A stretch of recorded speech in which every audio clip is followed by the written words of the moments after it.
जय जय सीताराम, जय हनुमान। नमस्कार दोस्तों, स्वागत है आपका अपने चैनल अनु लड़ाकू में। दोस्तों, आज मैं आपके लिए लाई हूँ वैभव लक्ष्मी व्रत की कथा। यह व्रत शुक्रवार को किया जाता है और किताब में श्री यंत्र भी दिया गया है। इस किताब के अंदर माँ लक्ष्मी, ऐश्वर्य लक्ष्मी, विजय लक्ष्मी, धन्य लक्ष्मी, आदि लक्ष्मी, संतान लक्ष्मी सहित सभी लक्ष्मी जी की फोटो दी गई है। इस व्रत को जो भी सद्भावना पूर्ण करता है और वैभव लक्ष्मी व्रत कथा करता है और दूसरों को भी सुनाता है, उसकी सारी कामनाएं माँ लक्ष्मी पूर्ण करती हैं और सभी पर अपनी कृपा रखती हैं। वैभव लक्ष्मी के अनेकों रूप हैं। उन सभी रूपों में से एक धन लक्ष्मी को भी वैभव लक्ष्मी कहा जाता है। इस पूजा को घर का कोई भी सदस्य कर सकता है। कोई भी सदस्य अर्थात सौभाग्यशाली स्त्रियां, कन्याएं, घर का कोई भी पुरुष वैभव लक्ष्मी की व्रत कथा कर सकता है। अगर आप इस व्रत को प्रारंभ करना चाहते हैं तो किसी भी महीने की शुक्ल पक्ष के शुक्रवार को शुरू कर सकते हैं। अमावस्या के बाद जब चंद्रमा बढ़ना शुरू होता है तब हम शुक्ल पक्ष बोलते हैं। वैभव लक्ष्मी व्रत कथा विधि। वैभव लक्ष्मी व्रत कथा की विधि बहुत ही सरल है और पूजा की सारी सामग्री हमारे घरों में ही उपलब्ध हो जाती है। वैभव लक्ष्मी व्रत करने से पहले ही आपको एक संकल्प लेना होता है कि आप कितनी संख्या में इस व्रत को करना चाहते हैं। 11, 21, 51 की संख्या में कर सकते हैं, लेकिन आपको व्रत शुरू करने से पहले ही संकल्प लेना होता है। पूरी श्रद्धा के साथ व्रत करें। आप इस व्रत को पूरी श्रद्धा और पवित्र भाव से कीजिए। बिना भाव के और अप्रसन्न मन से व्रत करने से कोई भी फल प्राप्त नहीं होता है। एक बार व्रत पूरा होने के बाद अगर दोबारा से व्रत को शुरू करना चाहते हैं या मनोकामना पूर्ण नहीं हुई तो आप दोबारा से इस व्रत को संकल्प लेकर कर सकते हैं। हमेशा घर पर ही व्रत करें। शुक्रवार के दिन अगर आप घर से बाहर हैं या किसी यात्रा पर हैं तब आप इस व्रत को छोड़कर अगले शुक्रवार को व्रत कर सकते हैं, क्योंकि यह व्रत घर पर ही किया जाता है, अर्थात व्रत हमेशा अपने घर पर ही करना चाहिए। घर का भोजन ही करें। इस व्रत से हमेशा आपको घर का ही भोजन करना चाहिए। अगर आप घर के बाहर हैं तो बाहर का भोजन बिल्कुल न करें। व्रत को हमेशा घर से ही करें। इस व्रत की पूजा शाम को की जाती है। व्रत के दिन हो सके तो उपवास करना चाहिए और शाम को विधि विधान के साथ वैभव लक्ष्मी की पूजा करके उनका प्रसाद ग्रहण करने के पश्चात आप भोजन ग्रहण कर सकते हैं। अगर ना हो सके तो एक समय फलाहार कर सकते हैं। श्री यंत्र वाली लक्ष्मी फोटो रखें। सबसे पहले एक श्री यंत्र के साथ माता लक्ष्मी की ऐसी फोटो लें जिसमें सारे रूप अंकित हों। ऐसे चित्र बाजार में आसानी से मिल जाते हैं। पूजा सामग्री लेकर रखें। एक आसन लें जिस पर बैठकर आप पूजा करेंगे। ये आसन अगर ऊनी हो और लाल रंग का हो तो उत्तम है। थोड़ा अक्षत लें, सोने का या चांदी का सिक्का लें, धूप, दीप, पुष्प, नैवेद्य और फल लें और एक तांबे या मिट्टी का कलश रख लें। कलश में गंगा जल और जल मिलाकर रख लें। उस पर रखने के लिए एक कटोरी ले लें। कुछ हल्दी और कुमकुम ले लें। पूजा के समय एक लकड़ी का चौकी ले लें या जिस स्थान पर पूजा करते हैं वहीं पूजा करें। चौकी पर बिछाने के लिए एक लाल रंग का कपड़ा लें। आपके पास वैभव लक्ष्मी की किताब होनी चाहिए। बाजार से खरीद लें या कहीं से भी मंगवा लें। चलिए शुरू करते हैं वैभव लक्ष्मी व्रत की कथा। एक बड़ा शहर था। इस शहर में लाखों लोग रहते थे। पहले के ज़माने के लोग साथ-साथ रहते थे और एक दूसरे के काम आते थे। पर नए ज़माने के लोगों का स्वरूप ही अलग सा है। सब अपने-अपने काम में मग्न रहते हैं, किसी को किसी की परवाह नहीं। घर के सदस्यों को भी एक दूसरे की परवाह नहीं होती। भजन, कीर्तन, भक्ति भाव, दया, माया, परोपकार जैसे संस्कार कम हो गए हैं। शहर में बुराइयां बढ़ गई थी। शराब, जुआ, रेस, चोरी, डकैती आदि बहुत से अपराध शहर में होते थे। कहावत है कि हजारों निराशा में एक आशा की किरण छिपी होती है। इस तरह इतनी सारी बुराइयों के बावजूद शहर में कुछ अच्छे लोग भी रहते थे। ऐसे अच्छे लोगों में शीला और उनके पति की गृहस्थी मानी जाती थी। शीला धार्मिक प्रवृत्ति की थी और संतोषी थी। उसका पति भी विवेकी और सुशील था। शीला और उनका पति ईमानदारी से जीते थे।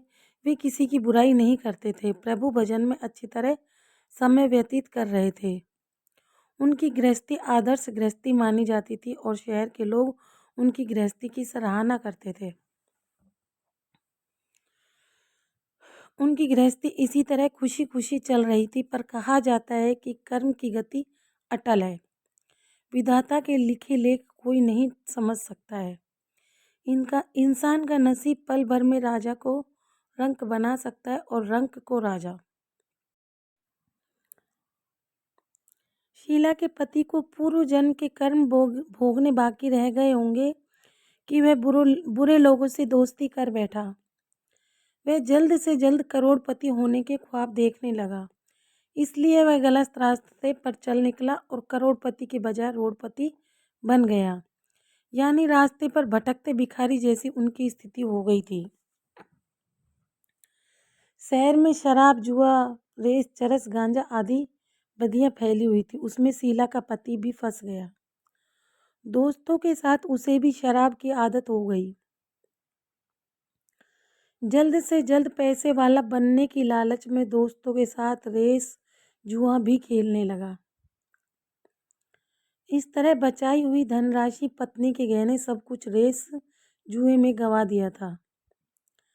समय के परिवर्तन के साथ घर में दरिद्रता और भूखमरी फैल गई। सुख से खाने के बजाय 2 वक्त के भोजन के लाले पड़ गए और शीला को पति की गालियां खाने का वक्त आ गया था। शीला सुशील और संस्कारी स्त्री थी। उनको पति के बर्ताव से बहुत दुख हुआ, किंतु वे भगवान पर भरोसा करके बड़ा दिल रखकर दुख सहने लगी। कहा जाता है कि सुख के पीछे दुख और दुख के पीछे सुख आता ही है, इसलिए दुख के बाद सुख आएगा ही। ऐसी श्रद्धा के साथ शीला प्रभु भक्ति में लीन रहने लगी। इस तरह शीला असहाय दुख सहते सहते प्रभु भक्ति में वक्त बिताने लगी। अचानक एक दिन दोपहर में उनके द्वार पर किसी ने दस्तक दी। शीला सोच में पड़ गई कि मुझ जैसी की गरीब के घर इस समय कौन होगा। फिर भी द्वार पर आए हुए अतिथि का आदर करना चाहिए, ऐसे आर्य धर्म के संस्कार वाली शीला ने खड़े होकर द्वार खोला तो देखा एक माँ जी खड़ी थी। वे बड़ी उम्र की लगती थी, किंतु उनके चेहरे पर अलौकिक तेज निखार दिख रहा था। उनकी आंखों में से मानो अमृत बह रहा था। उनके भव्य चेहरे से करुणा और प्यार छलकता था। उनको देखते ही शीला के मन में अपार शांति छा गई। वैसे शीला इस माँ जी को पहचानती नहीं थी, फिर भी उनको देखकर शीला के मन रोम रोम में आनंद आ गया। शीला माँ जी को आदर के साथ अंदर घर में ले आई। घर में बिठाने के लिए कुछ भी नहीं था, अतः शीला ने सकुचाकर एक फटी हुई चादर पर उनको बिठाया। माँ जी ने कहा, क्यों शीला, मुझे पहचाना नहीं? शीला ने सकुचाकर कहा, माँ, आपको देखते ही बहुत खुशी हो रही है, बहुत शांति हो रही है। ऐसा लगता है कि मैं बहुत दिनों से जिसे ढूंढ रही थी वे आप ही हैं, पर मैं आपको पहचान नहीं पाई। माँ जी ने हंसकर कहा, क्यों भूल गई? हर शुक्रवार को लक्ष्मी जी के मंदिर में भजन कीर्तन होते हैं, तब मैं भी वहाँ आती हूँ। वहाँ हर शुक्रवार को हम मिलते हैं। पति जब से गलत रास्ते पर चल पड़ा था तब से शीला बहुत दुखी हो गई थी और दुख की मारी वह लक्ष्मी जी के मंदिर में भी नहीं जाती थी। बाहर के लोगों के साथ नज़र मिलाने में भी उसे शर्म लगती थी। उसने दिमाग पर जोर दिया पर वह माँ जी उसे याद नहीं आ रही थी। तभी माँ जी ने कहा, तू तो लक्ष्मी जी के मंदिर में कितने मधुर भजन गाती थी, अभी तू दिखाई नहीं देती थी, इसलिए मुझे हुआ कि कहीं तू बीमार तो नहीं हो गई ना। ऐसा सोचकर मैं तुझसे मिलने चली आई हूँ। माँ जी के अति प्रेम भरे शब्दों से शीला का हृदय पिघल गया। उनकी आंखों में आंसू आ गए। माँ जी के सामने वह बिलख बिलख कर रोने लगी। यह देखकर माँ जी शीला के नज़दीक आई और उनकी सिसकती पीठ पर प्यार भरा हाथ फेरकर सांत्वना देने लगी। माँ जी ने कहा, बेटी, सुख और दुख तो धूप और छांव जैसे होते हैं। सुख के पीछे दुख आता है और दुख के पीछे सुख भी आता है। धैर्य रखो बेटी, और तुझे क्या परेशानी है, अपने दुख की बात मुझे सुना। तेरा मन भी हल्का हो जाएगा और तेरे दुख का उपाय भी मिल जाएगा। माँ जी की बात सुनकर शीला के मन को शांति मिली। उसने माँ जी से कहा, माँ, मेरी गृहस्थी में भरपूर सुख और खुशियाँ थी। मेरे पति भी सुशील थे। अचानक हमारा भाग्य हमसे रूठ गया। मेरे पति बुरी संगति में फंस गए और बुरी आदतों के शिकार हो गए तथा अपना सब कुछ गंवा बैठे। हम रास्ते के भिखारी जैसे बन गए हैं। यह सुनकर माँ जी ने कहा, ऐसा कहा जाता है कि कर्म की गति न्यारी होती है। हर इंसान को अपने कर्म भुगतने ही पड़ते हैं, इसलिए तू चिंता मत कर, अब तू कर्म भुगत चुकी है। अब तुम्हारे सुख के दिन अवश्य आएंगे। तू तो लक्ष्मी जी की भक्त है। माँ लक्ष्मी जी तो प्रेम और करुणा की अवतार हैं। वे अपने भक्तों पर हमेशा ममता रखती हैं। इसलिए तू धैर्य कर, माँ लक्ष्मी जी का व्रत कर, इससे सब कुछ ठीक हो जाएगा। माँ लक्ष्मी जी का व्रत करने की बात सुनकर शीला के चेहरे पर चमक आ गई। उसने पूछा, माँ लक्ष्मी जी का व्रत कैसे किया जाता है, वह मुझे समझाइए, मैं यह व्रत अवश्य करूँगी। माँ जी ने कहा, बेटी, माँ लक्ष्मी का व्रत बहुत सरल है। उसे वरद लक्ष्मी व्रत या वैभव लक्ष्मी व्रत भी कहा जाता है। यह व्रत करने वाले की सभी मनोकामनाएं पूर्ण होती है। वह सुख, समृद्धि, यश प्राप्त करता है। ऐसा कहकर माँ जी वैभव लक्ष्मी व्रत की विधि कहने लगी। बेटी, वैभव लक्ष्मी व्रत वैसे तो सीधा साधा व्रत है, किंतु कई लोग यह व्रत गलत गलत तरीके से करते हैं, अतः उसका फल नहीं मिल पाता। कई लोग कहते हैं कि सोने के गहने की हल्दी कुमकुम से पूजा करो, बस व्रत हो गया। पर ऐसा नहीं है। कोई भी व्रत शास्त्रीय विधि से करना चाहिए, तभी उसका फल मिलता है। सच्ची बात यह है कि यह सोने के गहनों की विधि से पूजन करना चाहिए। व्रत की उद्यापन विधि भी शास्त्रीय विधि से करना चाहिए। यह व्रत शुक्रवार को करना चाहिए। प्रातःकाल स्नान करके स्वच्छ वस्त्र पहनो और सारा दिन जय माँ लक्ष्मी का स्मरण करते रहो। किसी की शिकायत नहीं करनी चाहिए। शाम को पूर्व दिशा में मुख कर आसन पर बैठ जाओ। सामने पाटा रखकर रुमाल रखो। रुमाल पर चावल का ढेर करो। उस ढेर पर पानी से भरा तांबे का कलश रखकर कलश पर एक कटोरी रखो। उस कटोरी में एक सोने का गहना रखो। सोने का न हो तो चांदी का भी चलेगा। चांदी का न हो तो नगद रुपया भी चलेगा। बाद में घी का दीपक जलाकर धूप सुलगा कर रखो। माँ लक्ष्मी जी के बहुत स्वरूप हैं और माँ लक्ष्मी को श्री यंत्र अति प्रिय है। अतः वैभव लक्ष्मी में पूजन विधि करते वक्त सर्वप्रथम श्री यंत्र और लक्ष्मी जी के विविध स्वरूपों का सच्चे दिल से दर्शन करो। उसके बाद लक्ष्मी स्तवन का पाठ करो। बाद में कटोरी में रखे हुए गहने या रुपये की हल्दी, कुमकुम और चावल चढ़ाकर पूजा करो और लाल रंग का पुष्प चढ़ाओ। शाम को कोई मीठी चीज़ बनाकर उसका प्रसाद रखो। न हो सके तो शक्कर या गुड़ भी चल सकता है। फिर आरती करके 11 बार सच्चे हृदय से जय माँ लक्ष्मी बोलो। बाद में 11 या 21 शुक्रवार यह व्रत करने का संकल्प माँ के सामने करो और उसकी जो मनोकामना हो वह पूरी करने के लिए माँ लक्ष्मी जी को विनती करो। फिर माँ का प्रसाद बांट दो और थोड़ा प्रसाद अपने लिए रख लो। अगर आप में शक्ति हो तो सारा दिन उपवास रखो और फिर सिर्फ प्रसाद खाकर शुक्रवार का व्रत करो। न शक्ति हो तो एक बार शाम को प्रसाद ग्रहण करते समय खाना खा लो। अगर थोड़ी शक्ति भी न हो तो 2 बार भोजन कर सकते हैं। बाद में कटोरी में रखा गहना या रुपया ले लो। कलश का पानी तुलसी की क्यारी में डाल दो और चावल पक्षियों को डाल दो। इसी तरह शास्त्रीय विधि से व्रत करने से उसका फल अवश्य मिलता है। इस व्रत के प्रभाव से सब प्रकार की विपत्ति दूर हो जाती है। आदमी माला माल हो जाता है। संतान न हो तो संतान प्राप्ति होती है। सौभाग्यवती स्त्री का सौभाग्य अखंड रहता है। कुमारी कन्या को मनभावन पति मिलता है। शीला यह सुनकर आनंदित हो उठी। फिर पूछा, माँ लक्ष्मी, वैभव लक्ष्मी व्रत की जो शास्त्रीय विधि बताई है वैसे मैं अवश्य करूँगी, किंतु उसकी उद्यापन विधि किस तरह करनी चाहिए यह भी कृपा करके मुझे सुनाइए। माँ जी ने कहा, 11 या 21 जो मन्नत मानी हो उतने शुक्रवार यह वैभव लक्ष्मी व्रत पूरी श्रद्धा भावना से करना चाहिए। व्रत के आखिरी शुक्रवार को खीर या नैवेद्य रखो। पूजन विधि हर शुक्रवार को करते हैं वैसे ही करनी चाहिए। पूजन विधि के बाद श्रीफल फोड़ो और कम से कम 7 कुंवारी या सौभाग्यशाली स्त्रियों को कुमकुम का तिलक करके वैभव लक्ष्मी व्रत की एक एक पुस्तक उपहार में देनी चाहिए और सबको खीर का प्रसाद देना चाहिए। फिर वैभव लक्ष्मी स्वरूप धन लक्ष्मी स्वरूप माँ लक्ष्मी जी की छवि को प्रणाम करें। माँ लक्ष्मी का यह स्वरूप वैभव देने वाला है। प्रणाम करके मन ही मन भावुकता से माँ लक्ष्मी की प्रार्थना करते वक्त कहें कि हे धन लक्ष्मी माँ, हे वैभव लक्ष्मी माँ, मैंने सच्चे हृदय से आपका व्रत पूर्ण किया है, तो हे माँ हमारी मनोकामना पूर्ण कीजिए, हमारा सबका कल्याण कीजिए।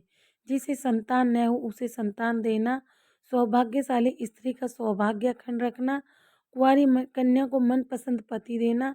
आपका यह चमत्कारी व्रत जो करे उसकी सब विपत्ति दूर करना, सबको सुखी रखना। हे माँ, आपकी महिमा अपरंपार है। माँ जी के पास से वैभव लक्ष्मी व्रत की शास्त्रीय विधि सुनकर शीला भाव विभोर हो उठी। उसे लगो मानो सुख का रास्ता मिल गया। उसने आंखें बंद करके मन ही मन उसी क्षण संकल्प लिया कि हे वैभव लक्ष्मी माँ, मैं भी माँ जी के कहे अनुसार श्रद्धा पूर्वक शास्त्रीय विधि से वैभव लक्ष्मी व्रत 21 शुक्रवार तक करूँगी और व्रत की शास्त्रीय रीति के अनुसार उद्यापन भी करूँगी। शीला ने संकल्प करके आंखें खोली तो सामने कोई न था। वह विस्मित हो गई कि माँ जी कहाँ गई। यह माँ जी कोई और नहीं, साक्षात लक्ष्मी जी ही थी। शीला लक्ष्मी जी की भक्त थी, इसलिए अपने भक्त को रास्ता दिखाने के लिए माँ लक्ष्मी देवी माँ जी का स्वरूप धारण करके शीला के पास आई थी। दूसरे दिन शुक्रवार था। प्रातःकाल स्नान करके स्वच्छ कपड़े पहन शीला मन ही मन श्रद्धा और पूरे भाव से जय माँ लक्ष्मी का मन ही मन स्मरण करने लगी। सारा दिन किसी की शिकायत नहीं की। शाम हुई तब हाथ मुंह धोकर शीला पूर्व दिशा में मुंह करके बैठी। घर में पहले तो सोने के बहुत गहने थे, पर पति ने गलत रास्ते पर चल के सब गिरवी रख दिए। पर नाक की कील बच गई थी। नाक की कील निकालकर उसे धोकर शीला ने कटोरी में रख दिया। सामने पाटे पर रुमाल रखकर मुट्ठी भर चावल का ढेर किया। उस पर तांबे का कलश भरकर रखा। उसके ऊपर कील वाली कटोरी रखी। फिर विधि पूर्वक वंदन स्तवन पूजन वगैरह किया और घर में थोड़ी शक्कर थी, वह प्रसाद में रखकर वैभव लक्ष्मी का व्रत किया। यह प्रसाद पहले पति को खिलाया। प्रसाद खाते ही पति के स्वभाव में फर्क पड़ गया। उस दिन उसने शीला को मारा नहीं, सताया भी नहीं। शीला को बहुत आनंद हुआ। उसके मन में वैभव लक्ष्मी के लिए श्रद्धा बढ़ गई। शीला ने पूर्ण श्रद्धा भक्ति से 21 शुक्रवार तक व्रत किया। 21वें शुक्रवार को विधि पूर्वक उद्यापन विधि करके 7 स्त्रियों को वैभव लक्ष्मी की व्रत की 7 पुस्तकें उपहार में दी। फिर माता जी के धन लक्ष्मी स्वरूप की छवि को वंदन करके भाव से मन ही मन प्रार्थना करने लगी, हे माँ धन लक्ष्मी, मैंने आपका वैभव लक्ष्मी व्रत करने की मन्नत मानी थी, वह व्रत आज पूर्ण किया है। हे माँ, मेरी हर विपत्ति दूर करो, हमारा सबका कल्याण करो, जिसे संतान है उसे संतान देना, सौभाग्यशाली स्त्री का सौभाग्य अखंड रखना, कुंवारी कन्या को मन भावन पति देना। जो कोई आपका यह चमत्कारी वैभव लक्ष्मी व्रत करे, उसकी सब विपत्ति दूर करना, सबको सुखी रखना। हे माँ, आपकी महिमा अपार है। ऐसा बोलकर लक्ष्मी जी के धन लक्ष्मी स्वरूप की छवि को प्रणाम किया। इस तरह शास्त्रीय विधि से शीला ने श्रद्धा से व्रत किया और तुरंत ही उसे फल मिला। उसका पति सही रास्ते पर चलने लगा और अच्छा आदमी बन गया तथा कड़ी मेहनत से व्यवसाय करने लगा। धीरे धीरे समय परिवर्तित हुआ और उसने शीला के गिरवी रखे गहने छुड़ा लिए। घर में धन की बाढ़ सी आ गई। घर में पहले जैसी सुख शांति छा गई। वैभव लक्ष्मी का प्रभाव देखकर मोहल्ले की दूसरी स्त्रियां भी शास्त्रीय विधि से वैभव लक्ष्मी व्रत करने लगी। हे माँ धन लक्ष्मी, आप जैसे शीला पर प्रसन्न हुई, उसी तरह आपके व्रत करने वाले सब पर प्रसन्न होना, सबको सुख शांति देना। जय धन लक्ष्मी माँ, जय वैभव लक्ष्मी माँ। इस व्रत को जिस दिन करें, शुक्रवार के दिन, उस दिन माँ लक्ष्मी का मन ही मन ध्यान करते रहें। जय माँ लक्ष्मी, जय वैभव लक्ष्मी माँ, जय वैभव लक्ष्मी माँ। आपको बहुत जल्दी माता रानी प्रभाव दिखाएगी, बहुत जल्दी आपकी मनोकामना पूर्ण करेंगी। जय माँ लक्ष्मी, जय वैभव लक्ष्मी माँ।